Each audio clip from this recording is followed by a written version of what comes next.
maam borom Touba ci biir xibaar tam daañu ci dellu si waat kon mbokk yi lii mooy li gën a fës ci bopp xibaar yi yéen mbokk yi saxoo dégloo ko seetaan Walf TV asalaamualeykum.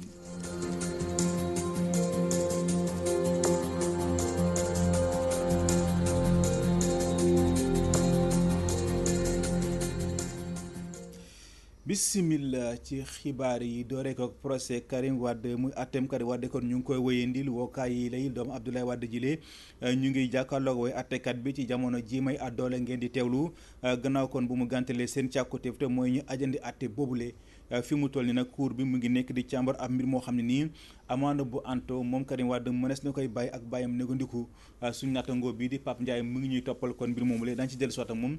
ci suñu yeneen i jotaayu xibaar lu ëpp juróom-ñeent fukki millions ak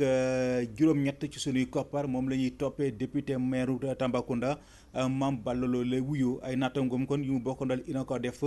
ñoo ko yóbbu ci yoon gannaaw ba ñu ko tuumalee ne dafa këpp seen caisse mutuelle ba ñu fa taxawaloon ci ay jamono tey jii nag la waroon a àtte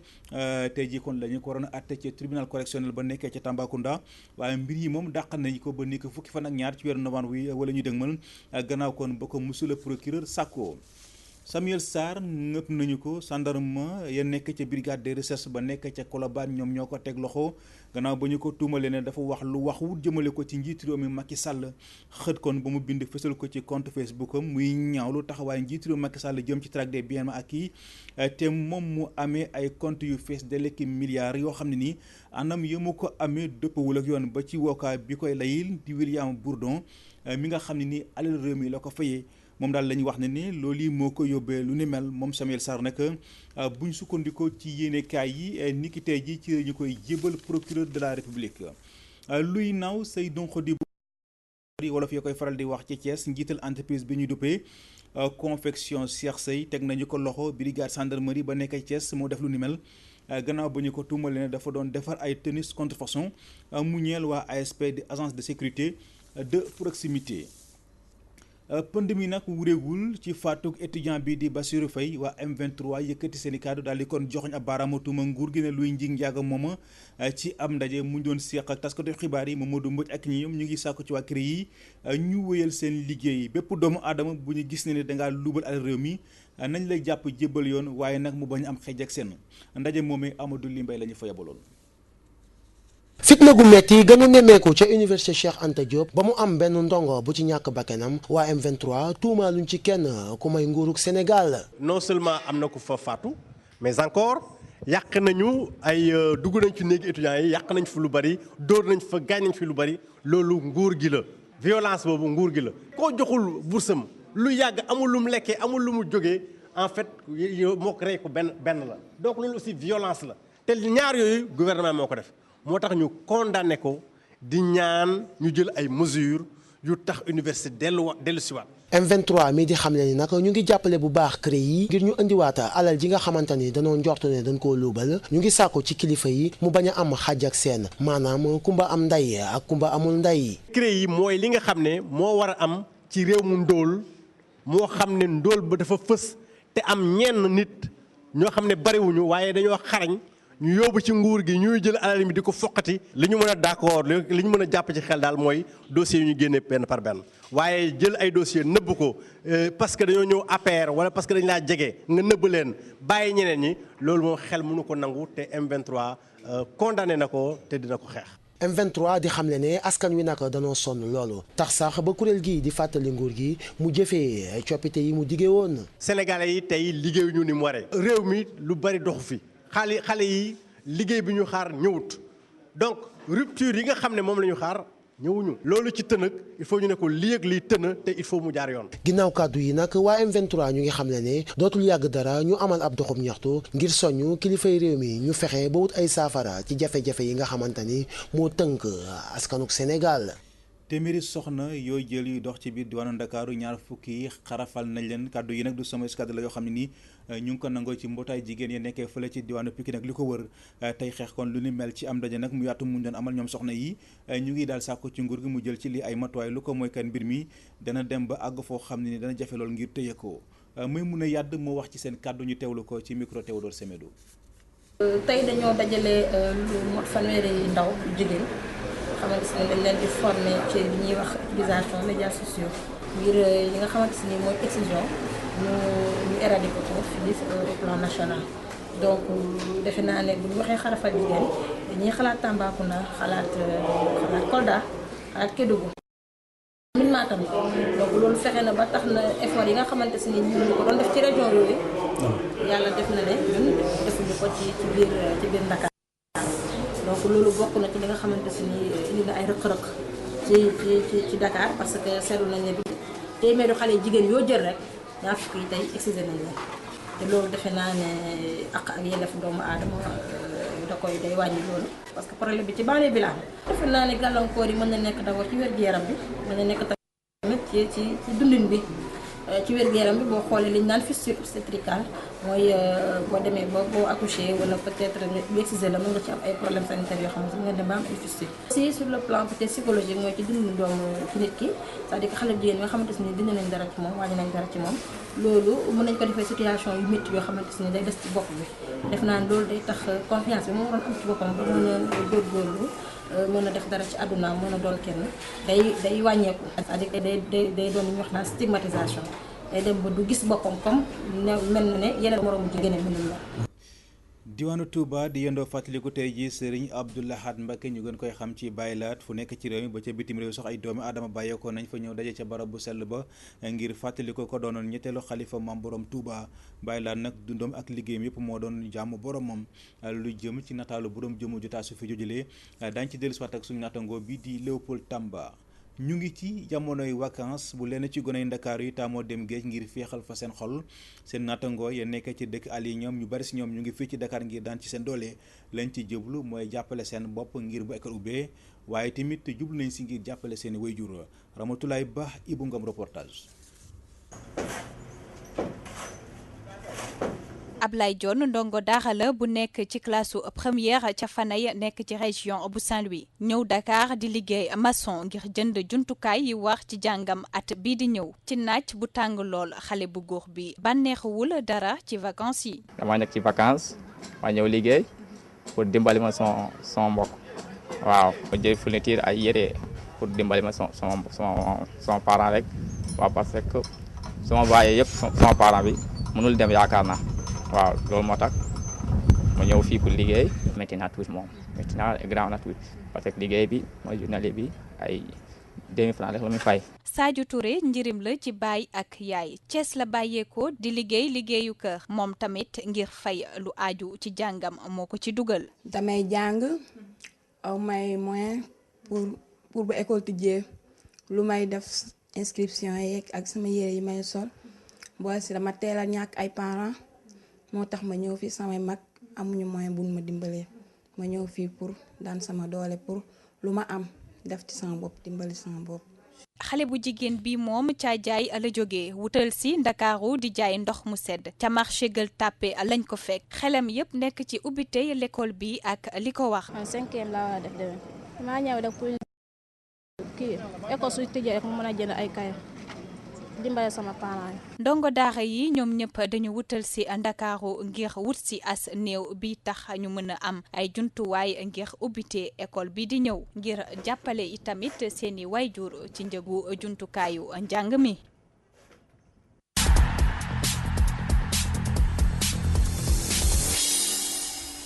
bàkk bi jib na xibaaru tàggat yaram yi Cheikh Ahmed Tidiane Gomis lañ si yàndal sëñ Cheikh asalaamaaleykum. maaleykum salaam Seydina Omar Ba. ñu dooree ko wàllu football Ligue des champions d'Europe. waaw Ligue des champions ñu ngi ci barrage yi dernier tour barrage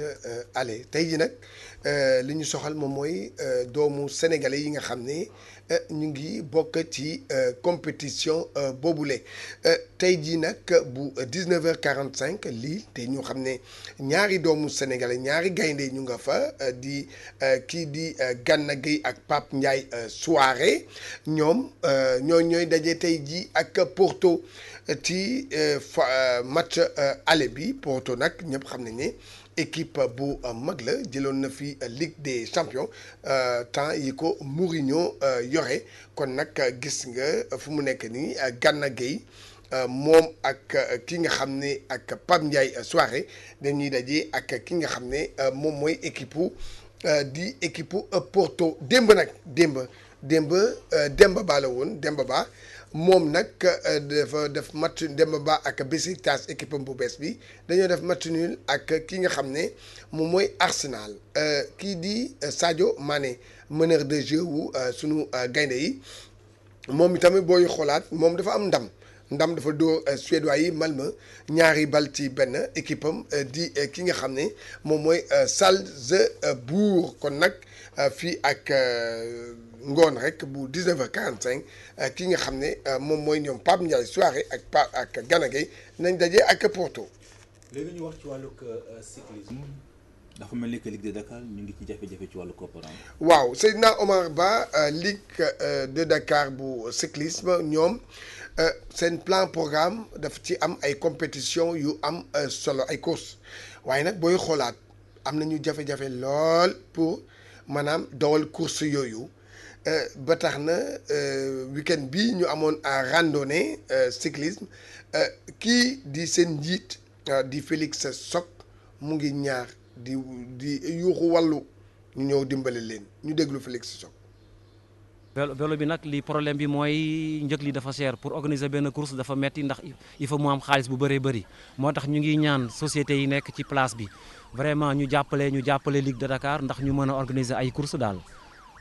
te ñu ngi remercier tamit cyclistes yi ñi participer ci course ci randonnée bi yëpp daal vraiment ñu ngi bëgg nañu daal course yi gën a neex te pour mu gën a xaalis te pour ñu am xaalis fokk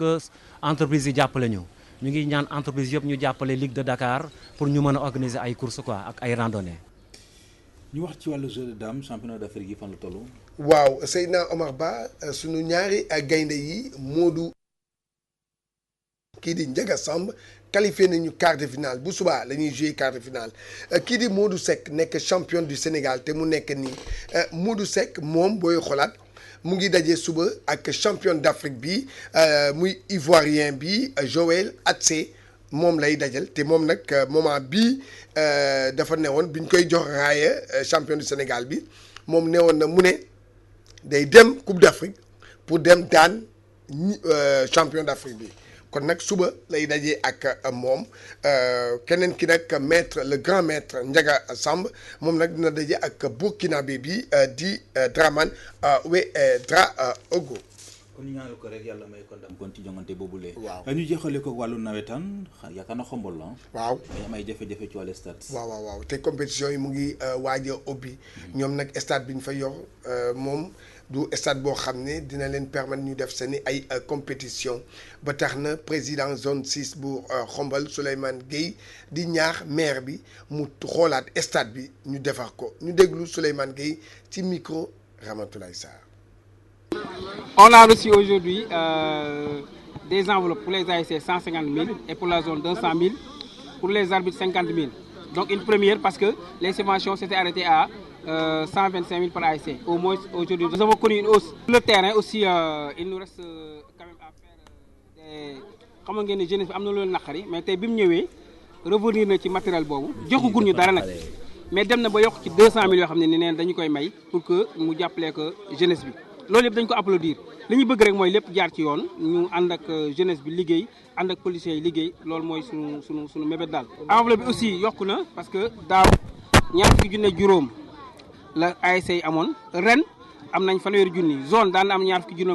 juróom ak comme ASC yi mais ren am na 200 000 kon loolu ñu ngi koy remercier la nouvelle équipe municipale. terrain bi aussi laaj na ay defaraat ndax am na ay murs yoo xam ne dafa xar. am na aussi terrain de espace de jeu bi baaxul loolu yëpp ñu ngi xalaat pour defaraat ko daal. stade du Khombole moog stade Réewmi c'est pas très parfait mais ñu ngi ci football mënees na cee football aussi ñun nag am nañ ci pas-pas defar ko parce que yàlla dafa dogal équipe municipale bi may diriger un de mes adjoints muy Lamine mi taxaw moom yàlla dafa dogal il est très trempé dans les affaires de sport.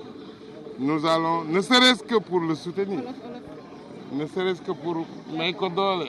ah biral yéeneem dinañu ànd ak moom fexe ba stade bi par exemple ñu éclairer ko pour man di football la nuit à Khombole. Révolution parce que loolu mosu fee am te loolu mooy suñu projet aussi bon donc ñun daal dëgg neex yàlla dañu ñëw pour changer defar lu baax ci dëkk bi.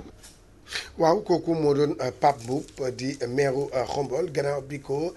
ki nga xam ne mooy Souleymane Gueye président zone 6 bu Khombole maanaam di koy ñaar pour ñu wax ci mbirum stade bi gis ngeen dégg ngeen ñoom ñaar ñëpp maanaam tontu bi ci maire bi indi Seydina Omar Ba looloo fi rusoon ci wàllu tàggat yaram. jërëjëf Cheikh Ahmed Tidiane Gomis ñu ngi lay sant di la gërëm mbokk yi kon ci foofule ci la ñu tàbbiseeg yéen ci ñaareelu xaaju xibaar yi tey jii nag benn ponk la te mooy li ci yéenekaay yi ki ko nafar Abdoulaye Bopp la.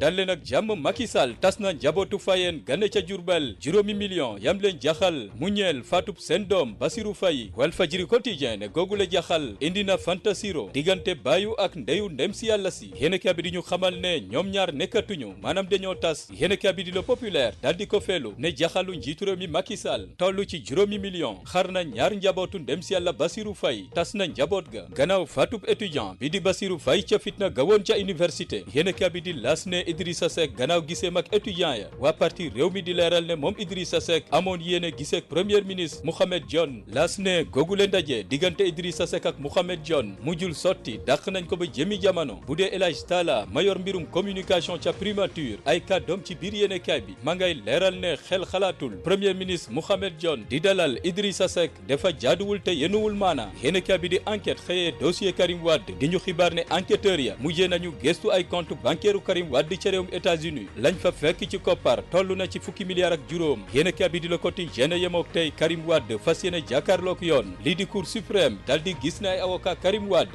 wàccoowuñook la yoon digle maanaam seen doxalin jaarul ci yoon kenn ci avocat Karim Wade di maître Aline Badara Cissé ne déet ne mbir yi politique lay nuróol ne politique moo ca laxasu Walfadjri Quotidien ndam demul ndam dikkul Cour suprême munagul àtte ndax des na ab kayit gu war a bàyyee ko ca CREI yi war a wutali Cour suprême ngir ñu mun a càmbar dossier Karim Wade ndax CREI moo koy àtteem déet yéenekaay bi di Direct Info direct la def ba ca tribunal ba des ci dossier Karim Wade di ñu xamal ne lii di Cour suprême soobu na ci wax waxeet njiital leeral askan wi di Omar Faye ma ngay leeral ci Direct Info Omar Faye daal di xamle ne ab réew kenn du ko jiite ci ay menaces maanaam ci xoqatal ak dànkaafu wala tëjum kaso doon lu Omar Faye gis ci doxalinu nguurug Macky Sall mi mu ne moom jiitu réew mi Macky Sall munta noppiloo askan wi ak seen jafe-jafe Omar Faye xamle ne xiif gaa ngi ci réew mi courant gi dëkkee xuy kamac ñàkkum ndox gaa ngi fi nawet gi tàggatémbe université ba yëngu réew mi koom-koomam demeetul noonu Omar Faye gis ne yile jafe-jafe du xoqatal ak fitnaal ba ci tëjum kaso moo koy saafara yéenekaay bi di La Tribune felu ko di ñu xibaar ne Samuel Sarr bu moyul teeri ji kaso mandat de dépôt doon li koy yoot gannaaw kàddu yamu yëkkati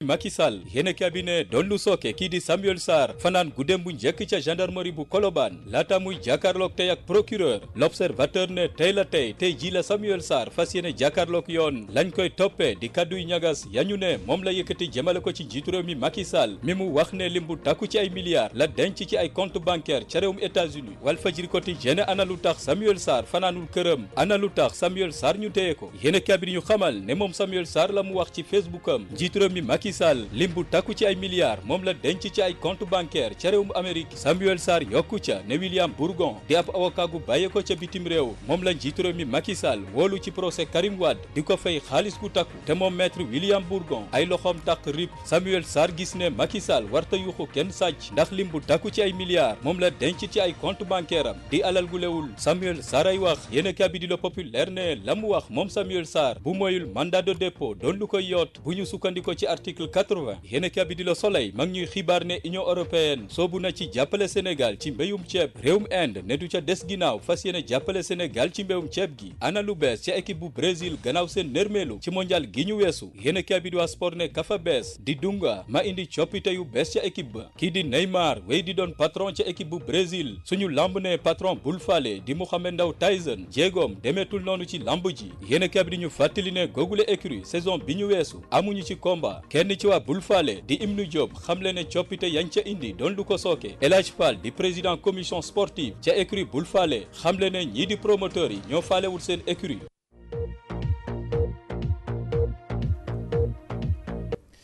jaajëf Abdoulaye Bopp ñu ngi lay sant di la gërëm di sant mi di gërëm bu baax a baax ñëpp ñi nga xam ne nii ñoo jàppoon ci xibaar yi ba mu yemb soxna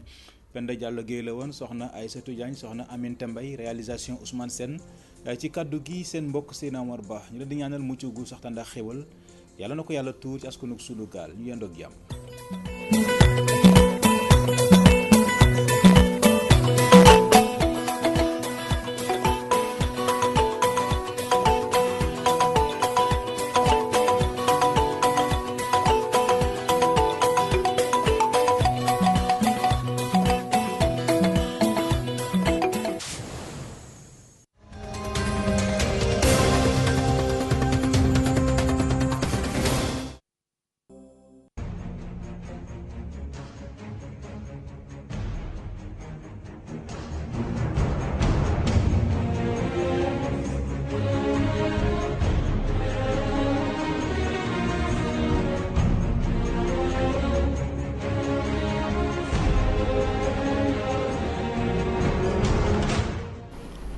mbokk yi dal leen ak jàmm ci seen émission le débat du jour tey ñu tànn di waxtaane mbirum Karim Wade xam nga ne bu yàgg ba léegi la ñuy tijji procès am fële ca cour de répression de l'enrichissement illicite waaye li ñu seetlu mooy dafa mel ni mbir yi nañu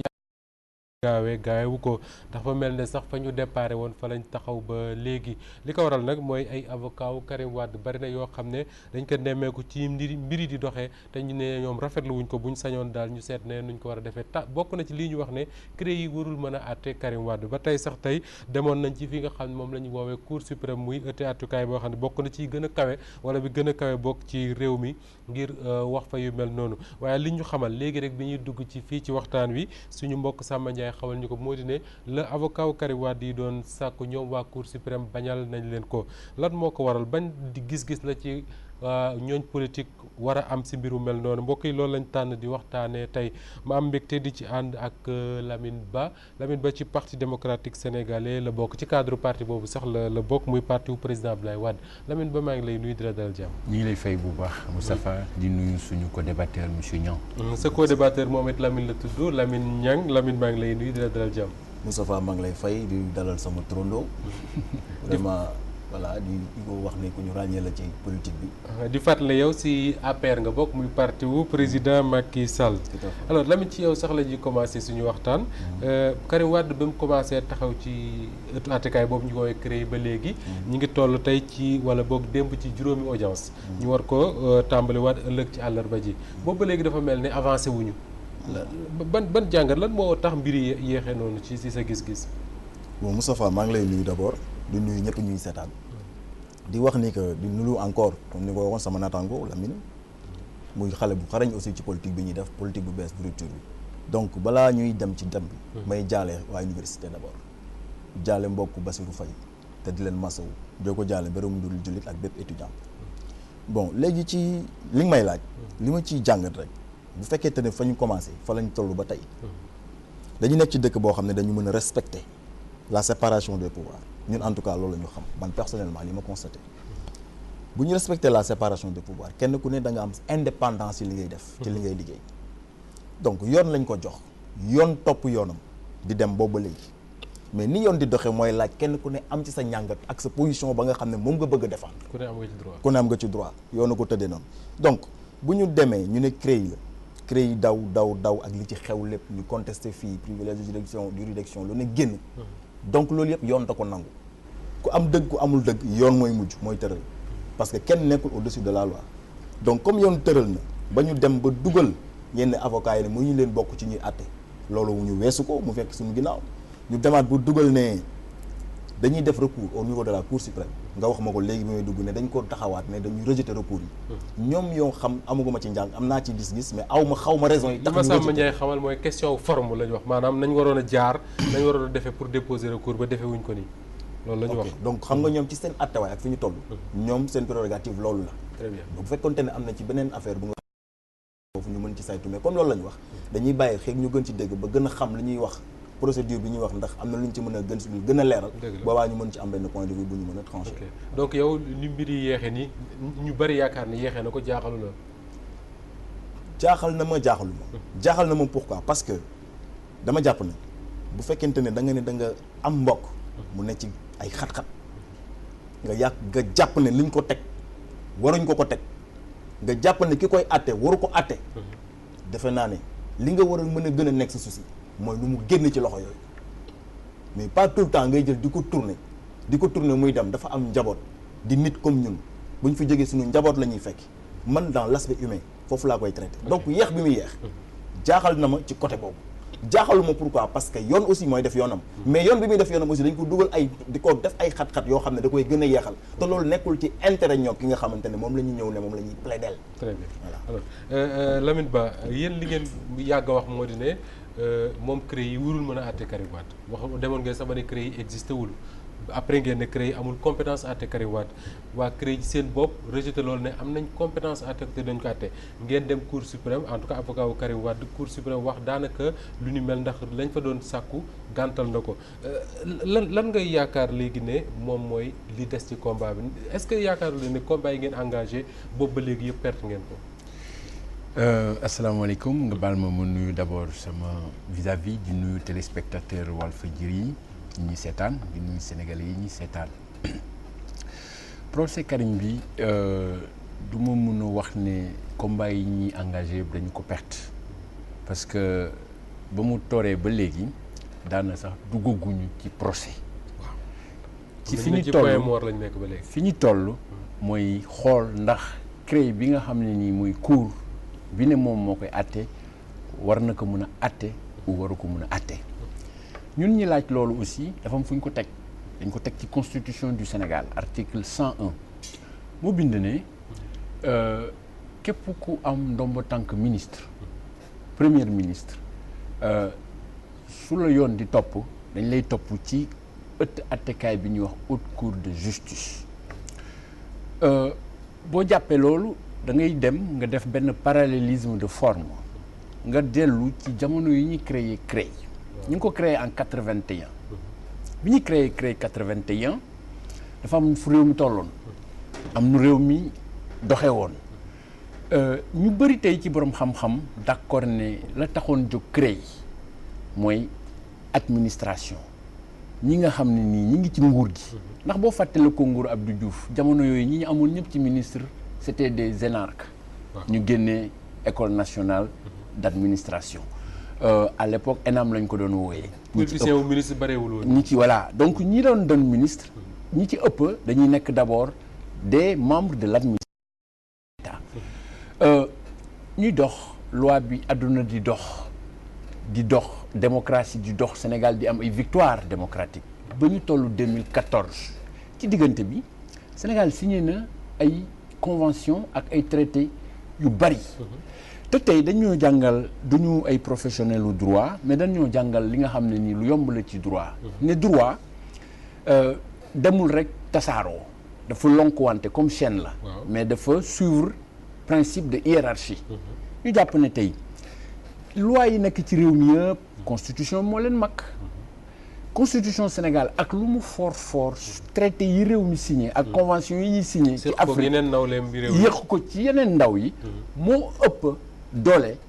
constitution du Sénégal ba tax na dañu waroon saa su ne Sénégal jëlee engagement sur le plan international ñu def mise à jour suñu arsenal juridique bu ñu ko daan def konoon tey je pense que coow li yëpp du ñu dem yàlla def na tey ñu yegg si ba fii fi may daanelee rek mooy dama jàpp ne tey lépp lu état di def dafa am fu mu ko lal lii ñu naan traque des biens mal acquis man de principe bi moo ko mën a nangoo dégg ko mooy principe de justice sociale mooy fexe ba réew mi dëgg yem ngir ñëpp règle yi nga xam ne ni ñoo régir nit ñi bokk ko suñu jàppee ne tey réew mi dañ ko war a saytu wala dañu foog ne dafa am ñu jël alalu réew mi dañu waroon a yemale ñëpp ndax dërëmu réew mi muy ki fi nekk démb ki fi nekk tey ak ki fi nekk suba ñëpp ci yam ñëpp dina ñëw léegi si waxtaanu yemale boobu nga tudd mais da nga wax sànq ne traité internationaux yi Sénégal di signé nga ne moo sut lu constitution am solo moo ko sut nga ne dañu waroon a def li ñuy wax mise à jour de l'arsenal juridique du Sénégal maanaam bu fekkee dañu doon ay traité ñu fexe ba méngoog suñu réew suñu loi yi ñu am nii lan moo tax kon président Abdoulaye Wade pendant 12 ans yam nekk si pouvoir bi yëpp xalaatul def mise à jour ba CREI disparaître xëy na ci arsenal xam nga CREI bi mu fi nekkee 81 84 dafa am réforme judiciaire bu am moom loi bu ñu créé 84 loi boobu réorganiser système judiciaire Sénégal ci réorganisation boobu amul fenn fu ñu ci bind CREI am ñu jàpp ne ci loolu rek la ñu war a mën a sukkandiku pour jàpp ne CREI comme loi 84 li mu ko tudd ko ci juridiction yi nekk ci ëttu attekaay yi nekk ci réew mi CREI waru see mën a bokk donc ñun ci loolu la ñu jàppee débat bi nag débat juridique la mais dafa am lu ko laal muy débat politique ndax ñu jàpp ne tey boo xoolee président Wade nekk fukki at ak ñaar am na lu ëpp 150 ministres yu fi nekkoon tey boo toogee ci réew mi nga toog war a mën a yëkkati enrichissement illicite yëkkati cour bu mel ni CREI boo xam ne tey procédure yi nit ñëpp dañ koy ŋaññi li mu la wax toppoo nit ñi ci loo leen jox toppaloo nit ñi ci loo gis ci ñoom ak ay firnde ci ay xayma la ci ay foog la ci ay rumeur la ndax umpalewul la ne la mbiru Karim Wade dafa am fu ñu ci déparé 4000 milliards ba tey ñu toll fii lépp ci ay foog la ci ay supposition ñu jàpp nag ni réew mu yoon am état de droit dafa nekk état boo nga xam ne nii état warul dem ci ay foog état warul dem ci ay supposition dafa war a téye lu wóor mën a topp nit ñi mën a doxal yoon ci réew mi ba jox Lamine Niang alors Lamine lan moo tax li Lamine ba wax léegi que ni Abdoulaye Wade amoon na 150 ministres wala lu ko sax ministres yooyu ku ci nekk amoon nga ay responsabilité lu mu tuuti lan moo tax bu ñu nee enrichissement illicite rek ñu tànn ci Karim Wade rek topp ko muy beneen bi mooy ni mbir yi di doxee nii est-ce que yaakaaroon ne dañu jëm ci procès boo xam ne li tubaab di wax enlisement c'est-à-dire que dugg ci mbir moo xam ne jëmewuñu fenn. bon man li ma ciy tontu rek. mooy nii damay waxaat gis nga CREI ñun waa PAY ñun ak ñoom waa PDS ñoo bokk dëkk bi ñoo bokk Sénégal. à part lépp dañu ay mbokk lañu ay xarit lañu ci ñu bari. balaa may jàll foofu sax muy profité nuyu sama mbokk waa Tëngéej yëpp ñi nga xam ne ñoom ci cadre yi ñoom ñoo doon liggéey fan yëpp ci yu demee noonu. loo mën a wax ci débat bi ils vont le tourner autour de la CREI. lu ñu ko tourner ci biir CREI dañ ciy simple ñoom seen bopp Karim Wade teg ko man bi may ñëw dama leen wax ne du ma toog di débat ci débat wu personne c'est-à-dire la personne de Karim Wade intéressé na ma en tant que sénégalais homme politique mais du ma intéressé en tant que nit ku tax may toog di wax mais xam nga li ma la bëgg wax foofu mooy lan mooy ni que bu amul woon CREI jàppul Karim Wade PDS existé tout donc moo tax nga wax loolu exactement wax ma budul Karim Wade wala l'affaire de la CREI kan nga gis ci biir PDS ñuy taxu di def débat autour de ta personne bu dul ay collage de quelque temps yoo xam ne day dem c'est éphémère benn ñaareel ba affaire CREI bu ñu fi jàllee 81 comme ni mu ko waxee ba 84 ñu réviser ko bu ñu ko réviser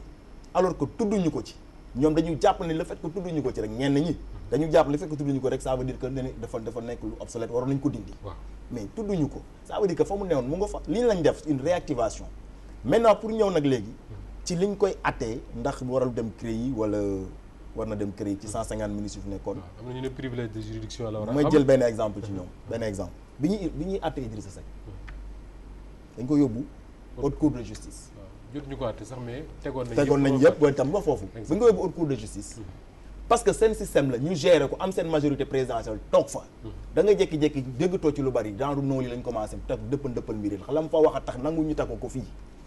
maintenant boo ñëwee ci CREI kenn yoroo ñu gérer wuñu CREI c'est une cour qui a été là ñu jël un procureur jox ko tout est spécial nous avons hérité d'un pays spécial juridiction bu nee nañ ko juridiction spéciale il faut mu spécial non je termine sur ce point donc bu ñu nee dafa spécial parce que le cas d'enrichissement illicite yi ñu fi gis ñu présumé jusqu'à présent nekk na loo xamante ne doy na waar ci bëtu nit ñi moom xëy na nekkoon na PDS xëy na mosul ci loolu gisul ci loolu bu fekkee ne enrichissement bi illicite bi gën a wax na Karim Wade rek moo ko ci def wala non man du ma déggoo li ma wax du ma ne Karim moo ko ci def parce que ñi koy atte defe naa ba tey newuñu moo def te dañu war a fexe bàyyi ñu atte ko lu mu gën a gaaw ñu ne moo def ñu xam ne moo def deful ñu xam ne deful mais maintenant li ma ciy bëgg dolli rek mooy ni que bu fekkente ne CREI amul bu leen convoqué ñu ñëw mise en demeure ñu accepté bu indi ay avocat am ñu accepté wax ak ñoom mais donc am na problème fu ñu ko accepté ça c'est le premier problème deuxième problème bi mooy bu fekkee da nga ne da ngay attaquer CREI alors que nga nekk une démocratie comme ni ko sama naataangoo waxee démocratie buy def ay résultats à travers le monde bul attaquer CREI attaquer le système juridique et judiciaire du Sénégal ñu dindi CREI bi foofu ngeen surseoir ko mettre à jour non l'arsenal en général il n'a pas été mis à jour et pourtant li fi nekk te nanguwuñu ko ñu ngi wéy ci li muy dogal nañ ko surseoir ñoom techniciens yi droit yi xam nañ fu ñuy jaar pour ko bu attaquer loolu ba nga xamante ne d'une manière juridique dinañ jëwaat ci loolu ba xam ndax mën na ko atte mën ko atte. Lamine au-delà du fait que da ngeen ma sa wax ne CREI yi enfin juridiction spéciale la boo xam ne respecté wul les droits de la défense et tout ce que vous voulez mais li ñuy dégg lu bari aussi ngeen koy wax mu ne da ngeen a gëm ne yéen affaire bi mbiru politique rek la tey jii Lamine mi ngi koy wax sànq ne yéen a ngi ci procès bi avocat yaa ngi wax di poser seen ay exception ñu ciy tontu est-ce que loolu jotul tey ngeen relativiser maanaam ngeen évoluer ci seen position par rapport à la CREI. Vous savez man damay wax ak Lamine ñun ay démocrates lañ ay républicains lañ mais dañuy politique dañu am idéal am ambition pour suñu réew ci loolu da ngay jël ponk yi nga xam ne nii tey moom la ñu sant CREI pour mu topp ko enrichissement illicite lan mooy enrichissement illicite c'est question de morale la question d'éthique la n'est-ce pas kuy wax morale di wax éthique amul frontière dafa war a nekk règle li ñuy xamee règle mooy règle ñëpp ci yem ñëpp mu yem ci ñëpp mais tey boo jëlee enrichissement illicite nañu waxtaan parce que c'est pas pour rien ma tudd Karim Wade c'est pas la personne de Karim Wade ndax fi Karim Wade nekk tey ak niy doxee yow mun nga fa nekk suba man mun naa fa nekk suba beneen sénégalais mun na fa nekk suba dafa jaaduwul ci réew mi ñu naan démocrate réew mi ñu wax état de droit que ñu war a mën a toog foog xayma teguñu ko fenn fu wóor jël CREI appareil bu mel ni CREI magistrat yi fa ne xam nga nu ñu leen tànnee appel d'offre ba ci ñi enquête monter ay commission rogatoire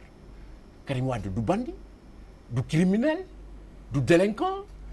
il était un ministre de la République ministre d'État kooku am na lu mu defal Sénégal kon tey réew mi ñun li ñuy jàngal ne mooy moral li ñuy jàngal tey ne ñu mooy raison la ñu gisul ci jëfu ñii ji jiite réew mi parce que tey boo ne da ngay setal da ngay raxas da ngay tàmbali ci sa tànkuwee exemple mais bu loolu amul nga focaliser wu ci benn nit utiliser ay méthodes spéciales parce que yéen bi ngeen ñëwee APR président Macky Sall donte ne yëngal na fi commission nationale de réforme des institutions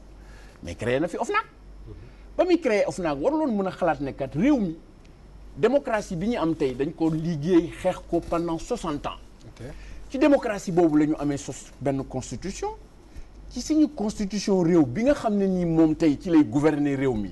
constitution boobu moo reconnaître li ñuy wax le principe de l'immunité am na motivation reconnaître le principe de privilège de juridiction ñu am ñu ne réew mi bu ñu waroon a jàpp président Macky Sall tey moom ne mooy suñu président moom la réew mi jiite war ko mën a teg fu nga xam ne nii tey fa la simple sénégalais bi nekk du dem am na cër bu ñu ko jox. Lamine tey autorités yi tey loolu dañ koy nangul parce que il y va de la crédibilité du pays bi ñuy joxee si exemple la Idrissa Seck Idrissa Seck coow li fi amoon ak lu ñu mënti wax ancien premier ministre la bañ koy jugé dañ ko yóbbu haute cour de justice ba ñu yeggee haute cour de justice mu tànn ne xool xalaat saytu ne lii amul luñ ko mën a topp ñu déclarer non-lieu mu dem yoonam ñu nangu mais tey ñun li ñu mënul nangu mooy que ñu ne dañuy topp xeex enrichissement illicite d'accord na man dama gëm ni Sénégal gi ñu nekk ku jël 1 franc da nga ko war a delloo réew mi nga jël ko 60 jël ko 1980 wala 2020 laa yemale alalu réew mi ñëpp ñoo ko bokk dañ la ko jox pour nga yor ko wante nag dafa am lu xel mënul nangu man tey bu ñu doon topp Karim Wade man Lamine Ba ma dëkk Sénégal ñu dénk Karim Wade dem saytu ministère ya mu yor wala Cour des comptes wala IGE wala ARMP tey ci seeni audit épinglé Karim Wade ñu jàpp ne Karim Wade tey dafa def naka su dul noonu ci alalu réew mi du ma ko défendre. d'accord du ma ko topp ndax man réew mi laa gëm. Lamine Niang moom Karim Wade. ci la Lamine daaneel léegi. de toute façon calculer temps amul benn intérêt alors. ci la Lamine daaneel léegi nee na Karim Wade amul benn rapport. ci nga xam moom mooy ñiy saytu ni ñu yore réew mi Sénégal amul benn rapport bu mas a épingler gestion Karim Wade ci dañu am ay jàngat rek ne yor na loo xam ne moomu ko xëy na ni mu riche waru koon riche ci agent wu état wu Sénégal ñu koy topp reddition des comptes ñu ne ñëpp d'accord nañ ci pourquoi kon au même moment président Macky Sall ak ñeneen ñoo xam ne taxaw nañ wax ne ñoom it am nañ alal am nañ lii am nañ lii am na lii. ba ci fan yi ñu ngi génn ne compte Macky Sall en 2007 7 milliards la woon 2008 ou 2007 7 milliards la woon affiché. lan moo tax kon ñu war a topp Karim Wade alors que Macky Sall amul sax devoir expliquer fan la jëlee alal ji mu yor. ok donc yow nga man rebondir rek ci li nga wax. li Lamine wax dégg naa ko. defe naa duñ ci dellu si waat buy gën a jël temps. yow li nga fi nga ma laaja laay wuyu. bu fekkee da nga ni si gestion Karim Wade bi mu yoroon. qu'est-ce que tu as dit bu ko épinglé. benn dossier benn corps de contrôle bu gis ne épinglé na Karim Wade ci gestion. ma ne ku ko fi sañoon amul. il faut reconnaître que bi fi Karim Wade toogee di def loolu. amul ku ko sañ a wax ne nii wala nale. ñu fi la ñu fekk toog xamuñu demuñu fenn. je te donne un exemple tout simple. gis nga bi ñuy naan accusé Karim Wade de falcon bu naaw dem nii naan dafa luy avion dafa luy avion